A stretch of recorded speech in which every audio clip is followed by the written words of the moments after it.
student bodies to carry guns. Well, as you can see, words breed guns and more guns, and retaliatory guns, and bombs, and killing. All part of this freedom of filth. Filthy language no decent person would speak. Filthy books and magazines no decent person would read.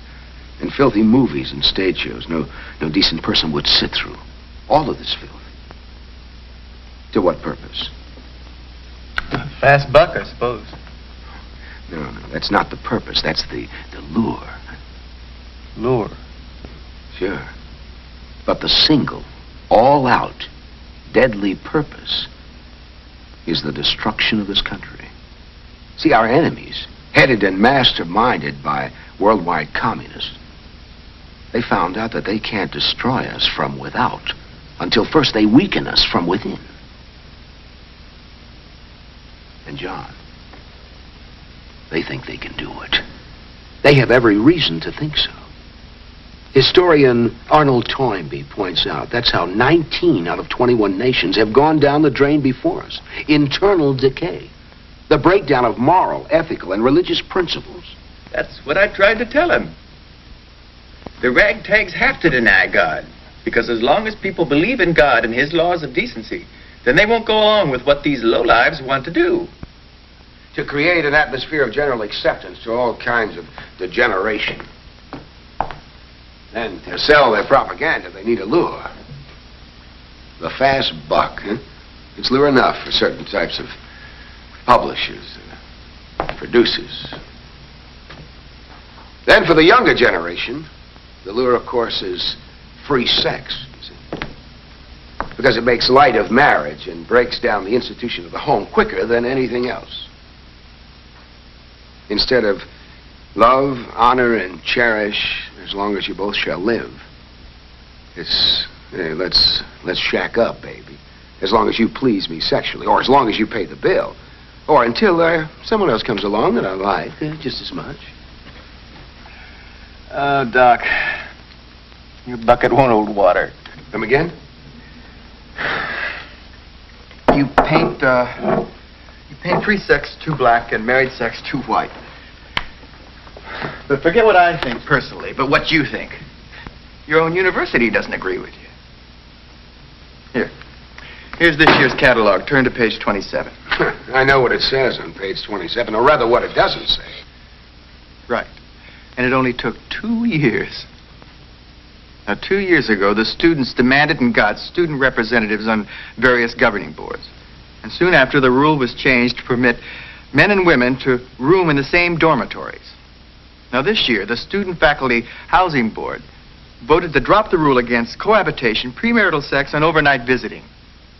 So whether you like the idea or not, Doc, a lot of us guys and gals think that sleeping together because you want to is a lot better than sleeping together because you're supposed to. No matter what any of you married hypocrites may say. Oh, there are no hypocrites in this free love commune of yours, huh? Come on, get off it, John. You know these guys are only in there to grab what they can as long as it's free, with no responsibilities on them, no protection for the girl, no commitments to each other. They know that a marriage license means a legal contract. And what's that? I'll tell you what it is. It's nothing. For years, we had a football coach here, Coach Blandon. Now, he's the reason I came here instead of state. Well, I looked up to Coach Blandon, not only as a coach, but as a man. Well, last year he signed a new 5-year contract. And this year the pros offer him something better, and bam, like a rabbit, he takes off. Well, he jumped his contract, his legal contract, and left us just like that. So don't talk to me about honoring contracts, hmm? John, you have every reason to admire Coach Blandon. He's every inch the man you thought he was. Mm-hmm. And there's certain circumstances I could explain to you sometime when you're not engaged with that cigarette. This? Yeah, it is marijuana, isn't it? It's only a question of time before it's legalized. Let's not smack, you know. I don't go for heroin. No one goes directly to heroin. But nearly everyone on heroin started with marijuana. That's why there are people that want to legalize marijuana.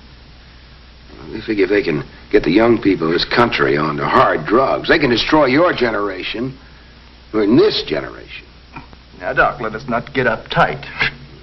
The drugs have already gotten a frightening hold in this country, mostly on our young people. Drugs are the reason why our crime rate is climbing 10 times faster than our population. Well, this is a nation that's in serious trouble. Well, I hope you're not blaming young people for all of it. Have you ever heard of unemployment? Most young people can't even buy jobs. For years we've been told, get a college education. To get good jobs you need an academic degree. Well, academic degrees are lucky to be sweeping floors, and that's not our fault. You said it. This world's in bad shape. Well, it's a world we never made. Oh, and America wants to make love, not war. Wow. Well, so who doesn't? But they still want high wages that go along with wartime jobs, and all the while the national debt's going up and up and up and up. And you want to cop out and leave it as a legacy to our generation to pay for it. You bleat about this country being in serious trouble. Well, wake up, Doc.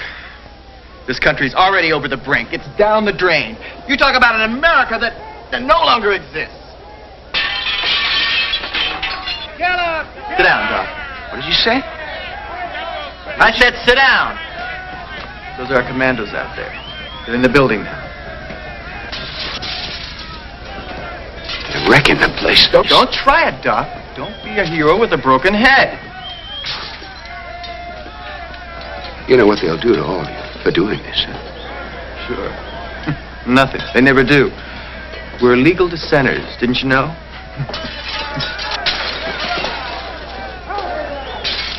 Hear that out there? That's your generation going down out there. Don't fool yourself into thinking that we're just a few. No, we've got chapters on more than 200 campuses. And we've got more than 40,000 members, a bunch of them right out there. Some on your faculty. But you keep believing it. You keep saying it's only a few. It helps you sleep any better.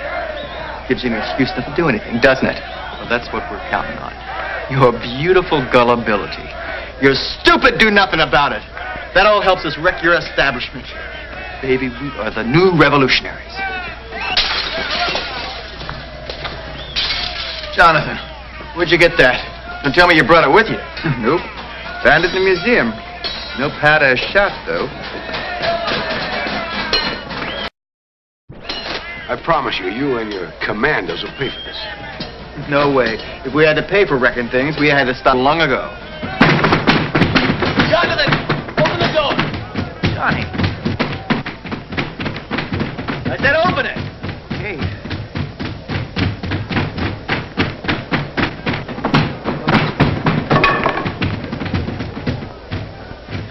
Sorry, Johnny, but I couldn't see you becoming a part of that wrecking crew. What are you gonna do? Some time to think.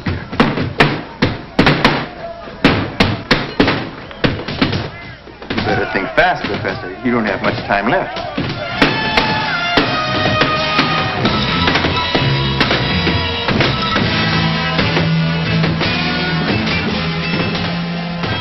No, you don't have much time left.